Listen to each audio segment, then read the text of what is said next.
Hello friends, welcome to R K exam cracker. This is Vishnu Dutt Sharma और मैं एक बार फिर से आपका अपने चैनल पर स्वागत करता हूं।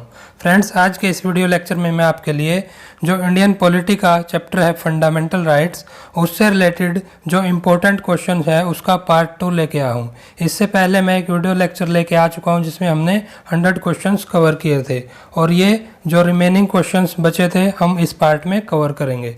ये क्वेश्चंस काफ़ी इंपॉर्टेंट क्वेश्चंस होते हैं क्योंकि ये कई बार अलग अलग कंपटीशन एग्जाम्स में पूछे जा चुके हैं और आगे भी इनके पूछे जाने की काफ़ी अधिक संभावना होती है।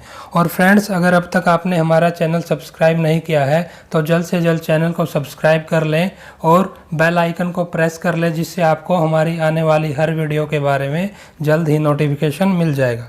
तो आइए देखते हैं आज की वीडियो। और आज का पहला क्वेश्चन पूछा गया है, जो इंडिया है उसने किस रिलीजन को नेशनल रिलीजन रिकॉग्नाइज किया है? आंसर होगा no religion as national religion. जो फ्रीडम ऑफ रिलीजन है वो आर्टिकल 25 के अंडर में गारंटी की जाती है। ये कहाँ कहाँ पर एप्लीकेबल होती है, किन किन को ये एप्लीकेबल होती है? आंसर होगा citizens, persons residing in with in India and persons of Indian origin. जो आर्टिकल 25 गारंटी करता है फ्रीडम ऑफ रिलीजन को, लेकिन ये किस चीज़ को सब्जेक्ट होता है, मतलब किस चीज़ किस उस पे ये सब्जेक्ट होता है? आंसर होगा किस किस कंडीशन क्या होती है इसकी? आंसर होगा public order, morality and health. जो कंटेम्प्ट ऑफ कोर्ट होता है ये कौन से फंडामेंटल राइट्स पर रेस्ट्रिक्शन का काम करता है? आंसर होगा ऑन राइट टू फ्रीडम। जो आर्टिकल 21 है उसमें right to life and personal liberty guarantee किया जाता है, ये इसका क्या मीनिंग होता है? आंसर होगा right of every human being to live with dignity.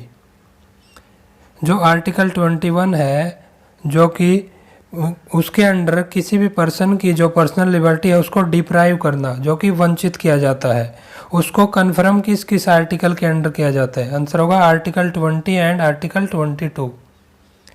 जो कोई भी लॉ है, जो पार्लियामेंट जो लॉ लागू करती है उससे जो पर्सनल लिबर्टी को डिप्राइव करते हैं ये लॉज, जो कि मतलब डिप्राइव मीन्स वंचित करना उसकी पर्सनल लिबर्टी को किसी भी पर्सन की, तो ये लॉज होते हैं। ये कैसे लॉज होने चाहिए? आंसर होगा these laws should be fair, reasonable and just. Total कितनी रीट्स हैं जो कॉन्स्टिट्यूशन में बताई गई हैं? आंसर होगा 5 रीट्स। कोई भी रिट जो कि डायरेक्टली कहाँ पर फाइल की जा सकती है? आंसर होगा इन सुप्रीम कोर्ट।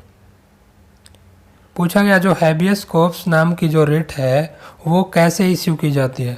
आंसर होगा it is issued in the form of an order calling upon a person who has detained another person to bring that person before court and show authority for such detention. और उस detention के लिए उनको authority show करनी होती है। जो क्यो वारंटो नाम की जो रिट है वो क्या होती है? आंसर होगा it is an order from a supreme court whereby it can call upon a person to show under what authority he is holding the office. मतलब सुप्रीम कोर्ट किसी पर्सन को उसकी अथॉरिटी की confirmation, उसकी authority के proof के लिए उसको शो करने के लिए बोल सकती है। जो मैंडामस की रिट है वो सुपीरियर कोर्ट जो एक इशू करती है वो किस लिए इशू करती है? आंसर होगा टू कमांड ए पर्सन और public authority to do something in the nature of public duty.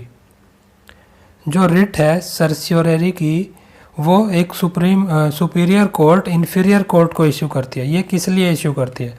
Answer होगा to transfer the record of proceedings in a case for review.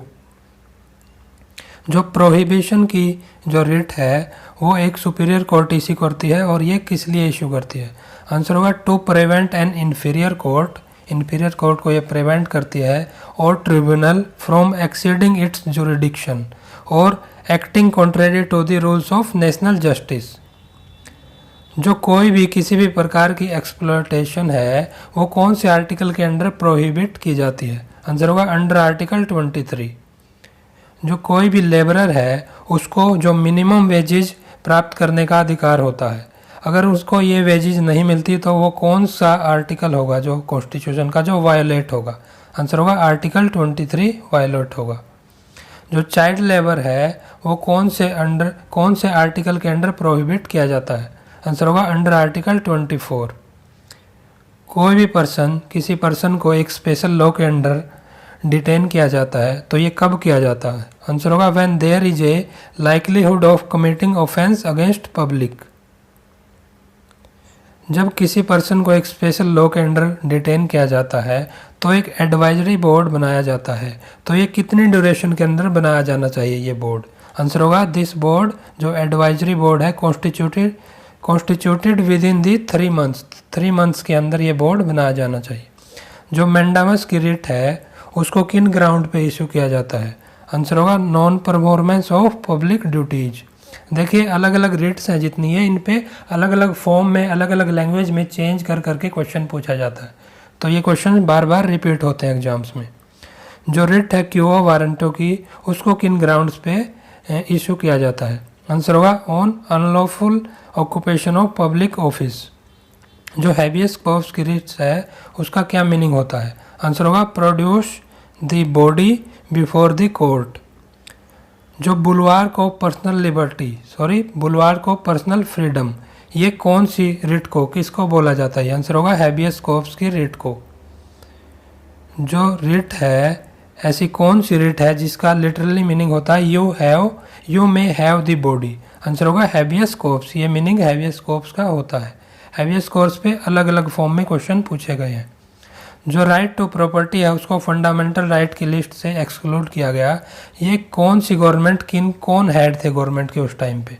Answer होगा मोरारजी देसाई, ये पीएम थे India के। एक जो preventive detention act होता है वो कौन से राइट को लिमिट करता है या रिस्ट्रेन करता है या उसको प्रोहिबिट करता है? आंसर होगा right to freedom of movement को। जो आर्टिकल 19 है हमारे कॉन्स्टिट्यूशन में प्रोवाइड किया गया है वो फंडामेंटल राइट से रिलेटेड एक कोर चैप्टर है और उसमें पूछा गया कितनी फ्रीडम्स की कैटेगरी दी गई है इंडियन सिटीजन्स के लिए? आंसर होगा 6 कैटेगरीज। जो एम्प्लॉयमेंट किसी भी फैक्ट्री या माइन में, उसके लिए जो परमिसिबल मिनिमम एज होती है वो कितने ईयर्स की होती है? आंसर होगा 14 ईयर्स। ऐसा कौन सा आर्टिकल है जो यह बताता है no child below age of 14 years? जो 14 ईयर्स से कम एज का जो बच्चा है उनको फैक्ट्री या माइंस या किसी हैजार्डस एम्प्लॉयमेंट में हमें उनको नहीं धकेलना चाहिए, उनको एम्प्लॉय नहीं करना चाहिए वहाँ पे। ये कौन सा आर्टिकल बताता? आंसर होगा आर्टिकल 24।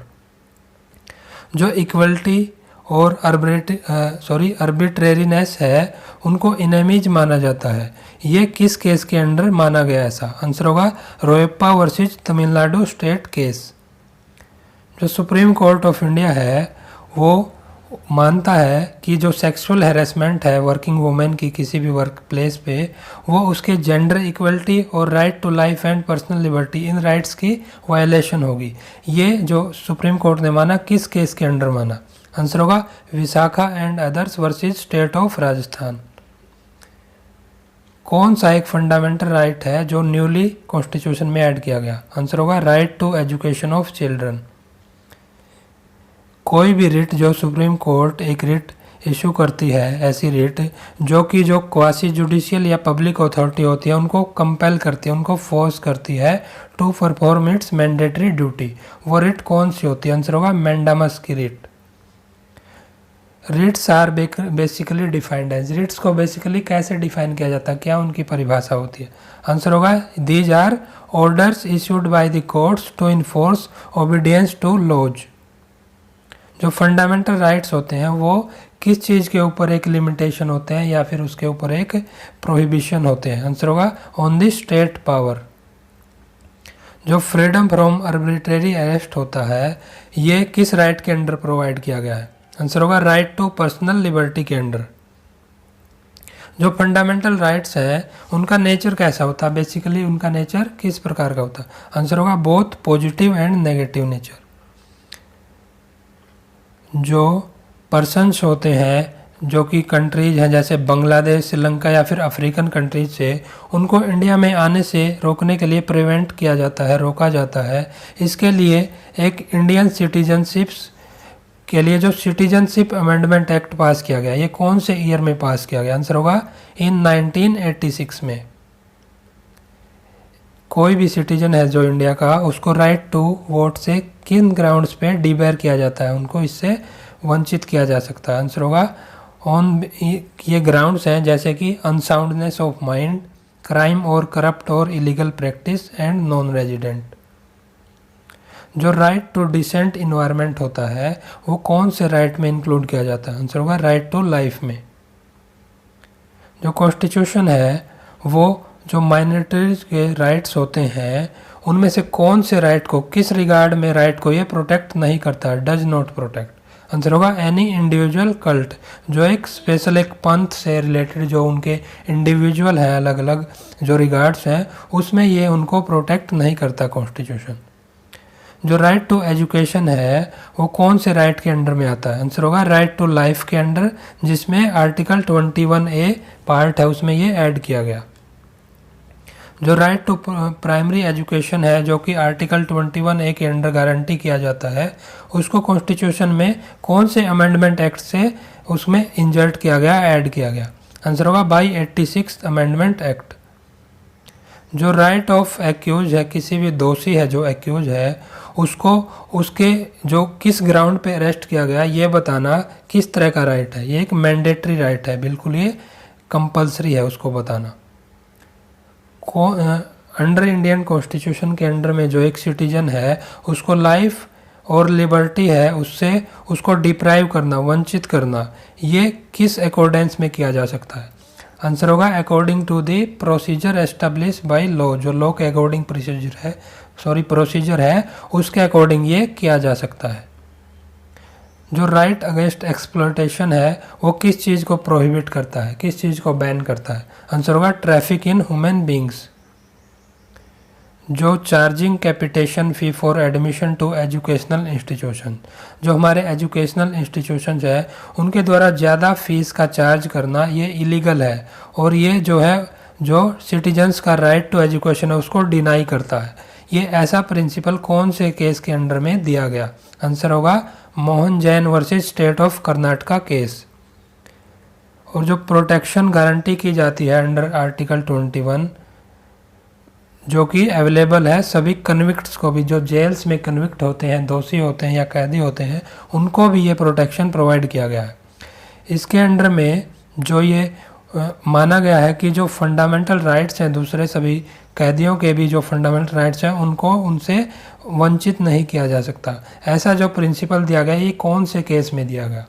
आंसर हुआ Sunil Batra versus Delhi administration case. ये इस केस से रिलेटेड एक प्रिंसिपल था, उसकी ये मतलब उससे रिलेटेड ये प्रिंसिपल था। ओके, तो यहाँ पे हमारे आज के जो रिमेनिंग क्वेश्चन है फंडामेंटल राइट चैप्टर से रिलेटेड जो कि एग्जाम पॉइंट ऑफ व्यू से काफ़ी इंपॉर्टेंट क्वेश्चंस हैं वो हमने कवर कर लिए। आशा करता हूँ ये क्वेश्चंस आपके लिए काफ़ी हेल्पफुल होंगे और आपको ये वीडियो पसंद भी आया होगा।